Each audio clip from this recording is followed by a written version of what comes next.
I was having a conversation with my husband about our thing.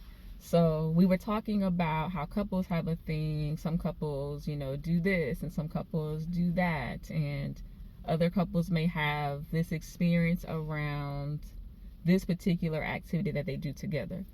So we were talking about having our thing, and I was like, what is our thing?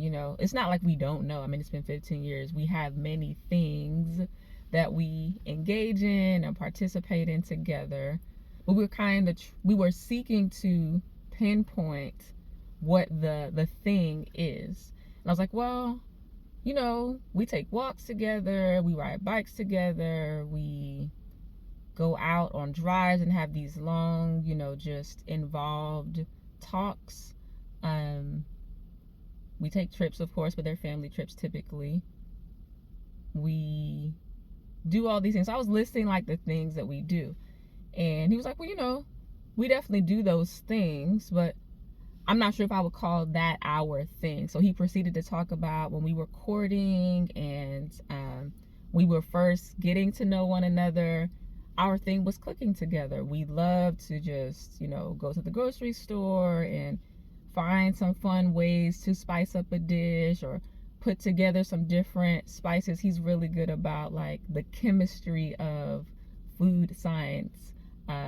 It's not something he studied. He's just, as an artist and as someone who's just one who thinks and one who problem solves, like this spice will likely pair nicely with that spice, or this garnish would do well to plate this particular dish, or however you do that as a person who thinks the way he does. So we were talking about our thing. So we were reflecting on the fact that our thing was cooking. Not that it still isn't, but it was more heavily the thing that we did when we courted. And early in our marriage, we just continued that. Now, I found an opportunity where I could have turned that into an argument, because, some people, not me, but some people find any and every opportunity or reason to find fault in something or be oppositional or make an argument. So I could have said, well, what are you saying? Like, that's not our thing anymore. That could have been our thing. Or the reason it's not our thing is because this, or the reason it's not our thing is because of that. Or if you had done this, we could still have that as our thing. Like, I could have gone down this list of reasons as to why the previous thing is not currently our thing. I decided not to do that. A, it wasn't necessary. And B, he was just expressing and reflecting on what was formerly and more heavily our thing at the time, which is really accurate and true. So we were talking about our thing, and I said, well, there's really no reason why our thing can't be the fact that we are very intentional about how we communicate with one another. That can be a thing. It's something that's woven throughout all of the things that we do, but it absolutely can be our thing. Finding places, setting an atmosphere, creating a space where the thing is that we speak to one another. We're intentional about giving each other time and attention at that time, blocking out distractions, letting the focus be solely on us and what we want to focus on at that time, being very targeted in our conversation and the topics that we're bringing up during that conversation, but setting the atmosphere to do so, being intentional about how we do that. That can be a thing. So I just decided that I was settled on that being a thing.